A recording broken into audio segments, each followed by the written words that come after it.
Okay. Hello, everyone. Welcome to round number 3 of our January FFA Casual Tournament. This time we've got Revolting Peasant, Pavlos, Antario, and Tratping Vin. I never know how to say Trat's name, unfortunately. Joining us for this competition, and of course, Blue's still here doing some commentary. So, I'm seeing once again warehouses. I'm seeing expensive chems. I'm seeing expensive power. Kind of what jumps out to me immediately on this map. Also seeing some silicon and carbon down in that southeast corner. Scientific HQ has been founded. But then aluminum looks a little weird this game. You've got a few highs, but they're all scattered about, and some of them are kind of shared with this water patch in the middle. So interesting to see how our players play this one out all the way through. It's Revolting Peasant going for a power expansive. Yeah, that's different. And what's also interesting is it's one solar panel and 2 silicon quarries, rather than the standard 1 silicon quarry, 2 panels. And on top of that, doing this as expansive, a bit strange. And founding with debt. Yeah, and founding with debt. I don't see that going well. It was an interesting idea with silicon starting expensive and so much for the silicon in that corner, but this doesn't quite seem to work together. Yeah, the problem is you're going to have to buy up all this aluminum, you're going to have to buy up all this steel. One of your tiles isn't making money. Always a big problem. And your other 2 tiles, I imagine these are just going to have to switch into glass. Well, he's managed to get to the upgrade. But still, we've got $6 silicon now. So I guess we could see a swap into additional panels. There's no real aluminum nearby. I'm trying to figure out what you do with the rest of this found. Our other players have gotten on the ground, and they're doing fine. We see mostly standard things from them with water, carbon, aluminum, steel. Pretty standard things, but I'm trying to figure out how Revolting Peasant is going to handle this. And you can see one of the biggest problems is, even after you get to the upgrade, you can't do anything, because all of your buildings are too expensive. Right, and there's just no iron to work with anywhere nearby. It's grabbing up a lot of carbon and probably going to go into chemicals, but that's going into a lot of water as well. But None of those things are going to make him money. Exactly, and you're seeing these decisions are being made entirely because these buildings are free, right? They don't, like, an eon ago, these cost a little bit of money to put down. But these days, all of your primary resource producers are free buildings, your water pumps, your quarries, and your mines.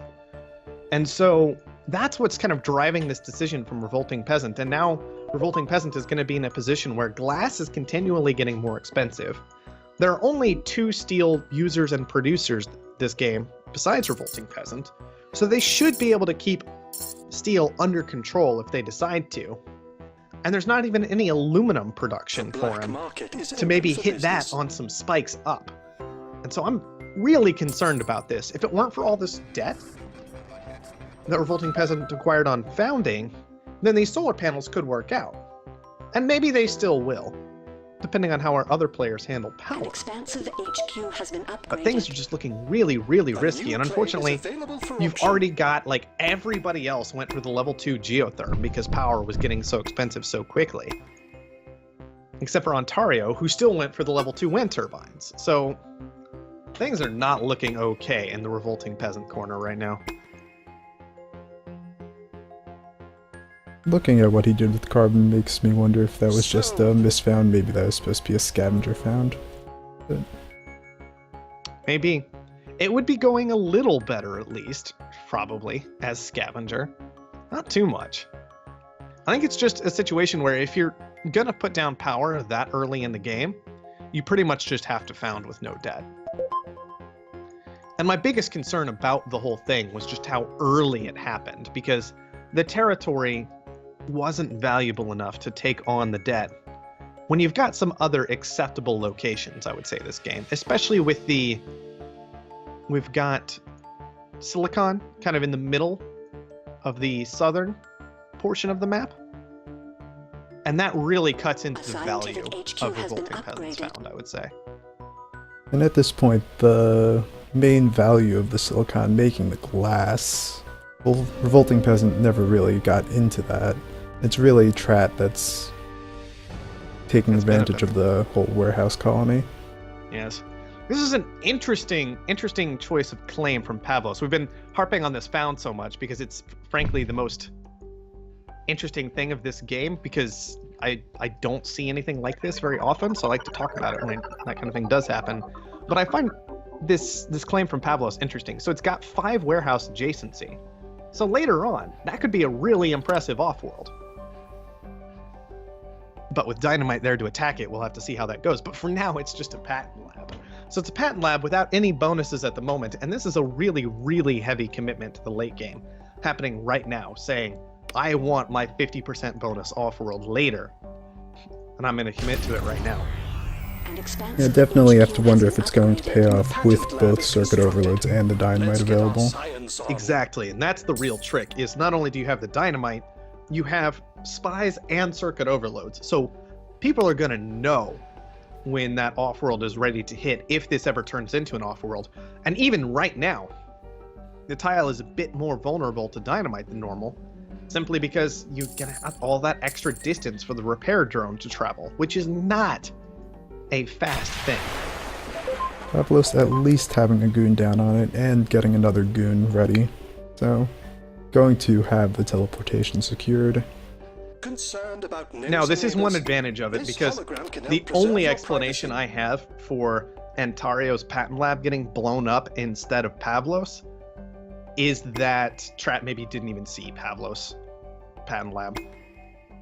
Because usually you want to target down the scientist a bit more there. On top of that, Pavlos has more money. And so it'd be easier to do something like use an EMP against Ontario and then hit Trat with the... hit Pavlos with the dynamite. And so one advantage of putting it at the colony is people are just less likely to notice it. That is fair. Generally, not much of reason to look at the colony this early in the game. Trat going for this... not stay focused. This pleasure dome will provide people a reason to look. And... Whoa. That was fast. Ontario not happy about having been hit. I always find it interesting when the dynamite lands that soon, because it kind of indicates that you're expecting the goon to come down eventually, but you don't think it's there yet. Because otherwise there's no reason to hit the building within the first second of it landing, right? No. Once that actually gets online, going to be a nice $210 pleasure dome. Yeah, that's going to be very, very nice. That said, Trat, that's the only real commitment he has to the late game, except for just having so much more money than everybody else. So he should be hitting 5... Oh, well, spoke too soon. That's something you don't see much these days. Yeah, and I have to question it this game, quite frankly. There's still plenty of cash to be made on world, with, in particular, chemicals are available, which kind of means that fuel is extra available. On top of that, you've got all your other players shipping fairly decent distances. Pavlos picked up teleportation at this point. But Ontario is doing some shipping. Revolting Peasant is stuck shipping water. Revolting Peasant's still down at 2, by the way. Just a quick update there. And so you've got access to fuel and chems, both. It's kind of a guaranteed cash for the time being. And so it doesn't feel like there was a need to move into the off-world market this soon, especially with prices being as low as they are. The black market also still being very cheap. Off-world's only making about $20,000 to launch. What does play into it, maybe into his favor, is that he does have this hologram, this auctioned hologram, so maybe people aren't going to be looking for it, and I guess he cancels out of it, goes for the majority. Yep. He just sees Pavlos as an easy target right now, and I have to say, he looks right to me. I mean, Pavlos is in the middle of transitioning. The chems only just came online. They had to ship a very long way out in order to get those buildings set up, and, well, Pavlos is just dead. Scientific subsidiary is always going to make a lot of money. Yep, no doubt about that. I mean, that's a nice solid pickup. On top of that, it kind of gets rid of the potential 50% launches later in the game. That's always nice. Not to mention the scientist with slant drilling and teleportation. Absolutely.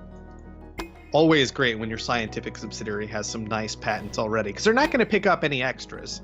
That's just how it is. Pirates from Revolting Peasant, by the way. Just going after, I guess, some water? I mean, it's something. Probably not the best target at the moment, unfortunately. Would have preferred to see maybe... HQ has been upgraded. I don't know, honestly. Would have preferred to see maybe not picking up pirates at this point. Yeah, it does feel like Revolting Peasant's just still struggling a bit too much to really afford to be able to get aggressive on anything. Maybe, if anything, just throwing a dynamite at this Pleasure Dome might have been more effective.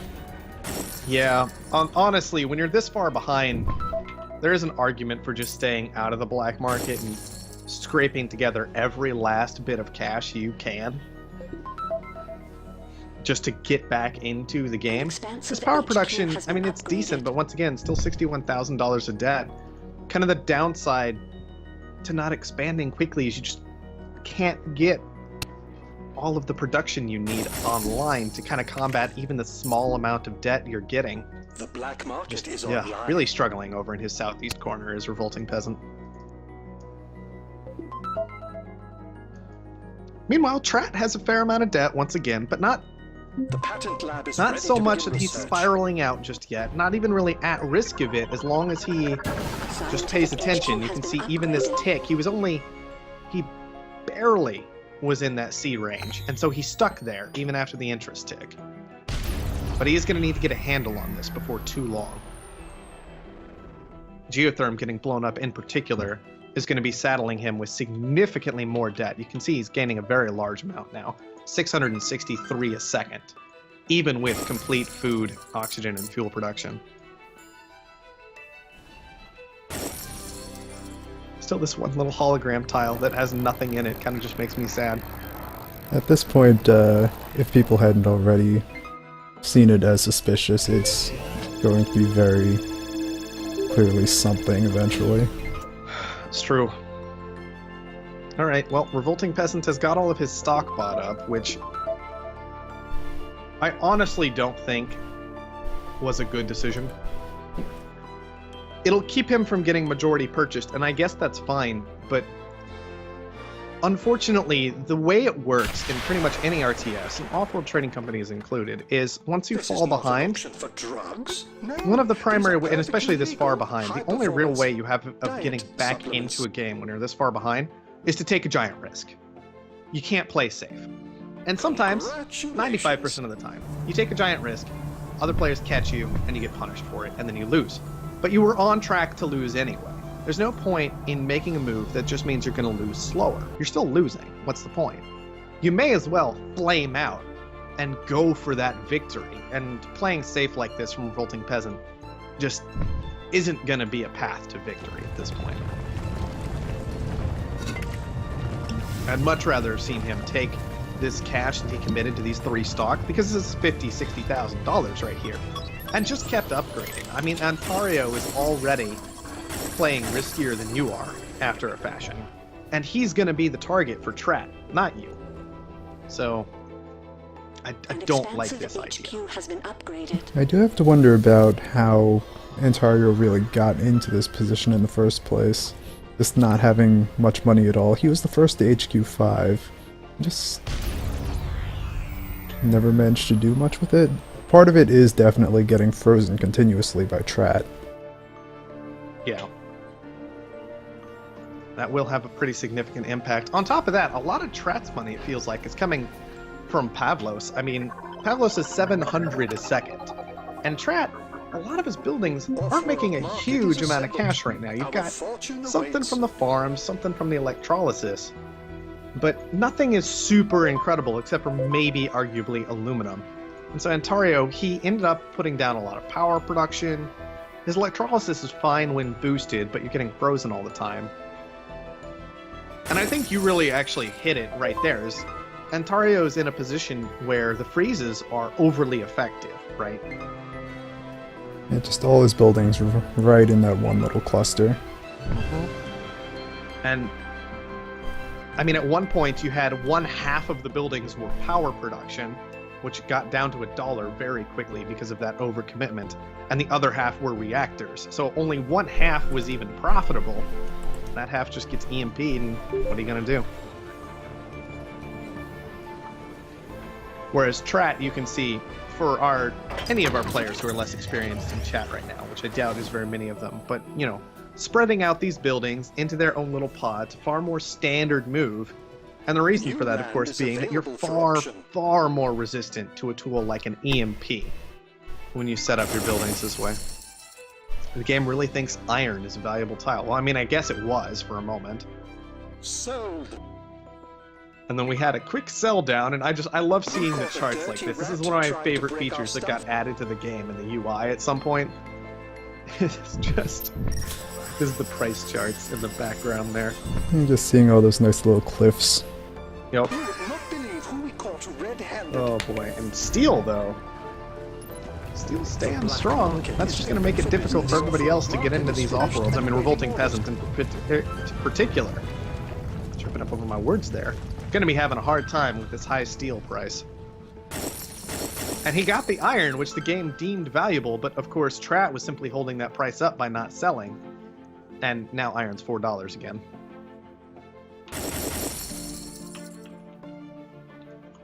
Alright, well, Trat's got half of Ontario. Ontario shipment launched. still sitting on basically nothing. I mean, he's gotten to the off-world, and that's great, but that means it's just one off-world and one off-world. Trat, significant stock advantage. The subsidiary is still pulling in insane cash, like we talked about earlier. And I'm struggling to see a way out of this one. Yeah, Ontario going for a second off-world. I'm not sure it even finishes before it gets bought out. Yeah, but what do you do at this point? I mean, the game is just so difficult from here. Right, if you're just not in a position to respond to the majority buy as it's happening, there's so little you can do to really catch back up most of the time. Exactly. I mean, there are times when the majority buy doesn't end up being all that powerful, depending on the position of the player being bought, but in this case, that was not how it was. Pavlos was in a position where he was set up on some extremely valuable territory with very strong patents. And so it was a really big problem for Trat to suddenly have access to all of that additional income. I mean, Pavlos was pretty solidly in second place when he got knocked out to the majority. And it's so hard to come back from that as the third and fourth place players. I mean, Revolting Peasant has been out of it from the start. And Ontario just not quite able to pull in the cash to keep up. Revolting Peasant has gotten to an off-world. I mean, he's come back into it, but you can really see the danger that there is in not going for those upgrade materials first during this game. This is why I always say that for all players who aren't really strong, go ahead and just secure your upgrade materials on your found. That's what you got to do, because they're also your building materials. And if you can get through that, you're guaranteed going to be able to proceed through the rest of the game. No matter what happens with those prices, you'll always be able to press the upgrade button. You'll always be able to put buildings down. And sometimes, if you veer off course from that, and you're not in a really strong position, you can end up with quite a difficult game. You did see Rahi last game founding a bit away from the iron, but even then, the iron was fairly close, could bridge the way there by HQ3, unlike in Revolting Peasant's case where there's just no good way to even approach getting into iron. Absolutely, and on top of that, Rahi started off with farms, which food started at $120, and when food is starting at $120, it can be an entirely reasonable thing for a scientist to just say, alright, food's 120, steel is down at the standard 60, I'm just going to drop some farms because the habitats are going to consume food for me. That's guaranteed pressure. And it also just kind of nudges everybody else out of that nice market, which is a really nice thing to do early on. But that's one of those like 5% of times where it's okay to found without your upgrade resources. And you've got to be so careful with it. Definitely. Like how Pavlos has just completely fallen out now that on-world prices ended up kind of crashing out. Pavlos, the subsidiary, had to make all kinds of transitions, and then Ontario, because Ontario had double off-world setup, ended up being the more profitable one. So, perhaps most important detail from that game was Trat canceling out of that off-world that we were both so concerned about. And moving into that majority buy. Once again, a majority buy being so crucial. Very strange. I'm not used to that.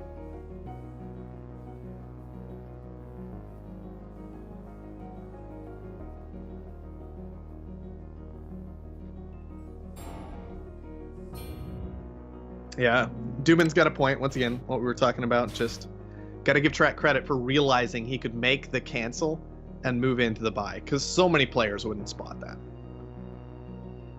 And it was just a crucial thing to do.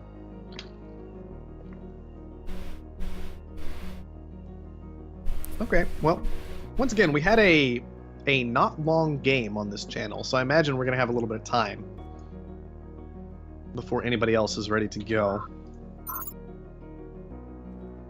I will say Revolting Peasant eventually made quite a bit of money on power, or at least paid off a significant amount of debt on power. More from that single resource than anybody else made from a single resource, but unfortunately, just when you found with debt, that's really just not an option. Yeah, it just wasn't, even with all that power, just never was able to get out of debt. Yeah. Big problem. Kind of wish, maybe I'll ask Soren at some point. It would be interesting to see the interest charges. You know how you can scroll over for, say, miscellaneous revenue? I'd see like a day-by-day breakdown of them. Yeah, exactly. Or for auctions, you see the same thing, how much debt was obtained on each auction. Seeing a day-by-day breakdown of interest could be interesting. Talk to Soren about it. And then he'll just break MapGen again, so I'll have to redo proof of employment again. Feels like something that should maybe move to static maps.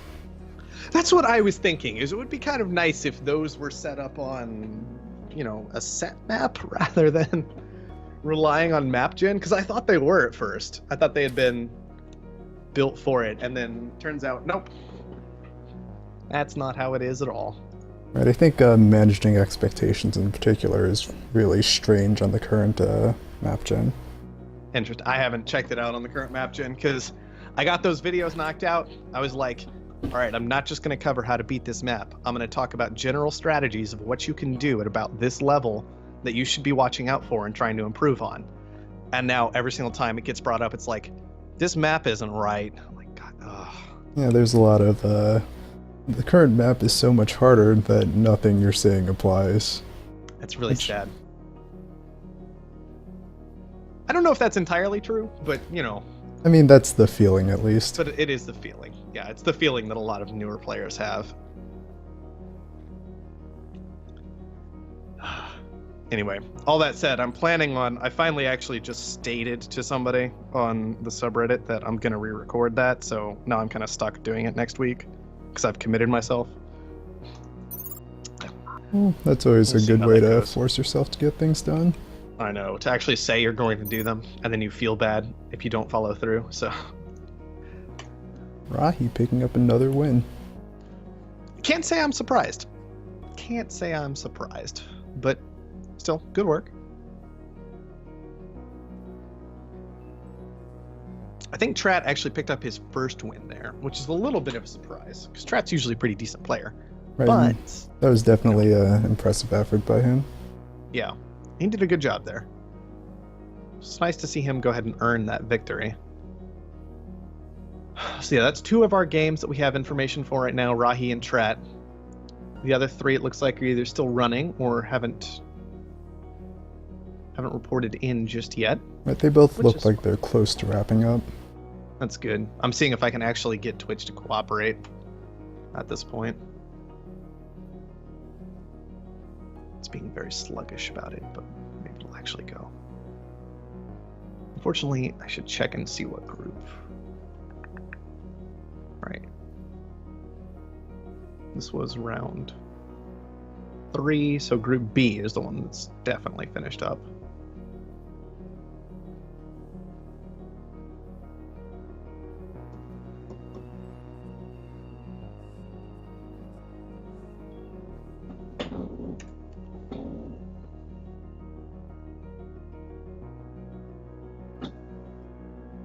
Okay. So checking in on year-end stream. Yeah, that one's done. Looks like it just recently finished up. Rainbow Ideology picking up another win there. So that's good to see. Rainbow Ideology definitely was showing some life, just not quite getting things done in our first match. Really didn't help. I kind of feel bad for him. I think Rainbow Ideology... No, it was Insert Coins here who ended up with the different found. Rainbow Ideology kind of picked it up out from under him when we had to reset things. Yeah, and maybe seeing some of those awkward claims late in the game was a result of not knowing how to work through that found, not having the plan in place. Exactly.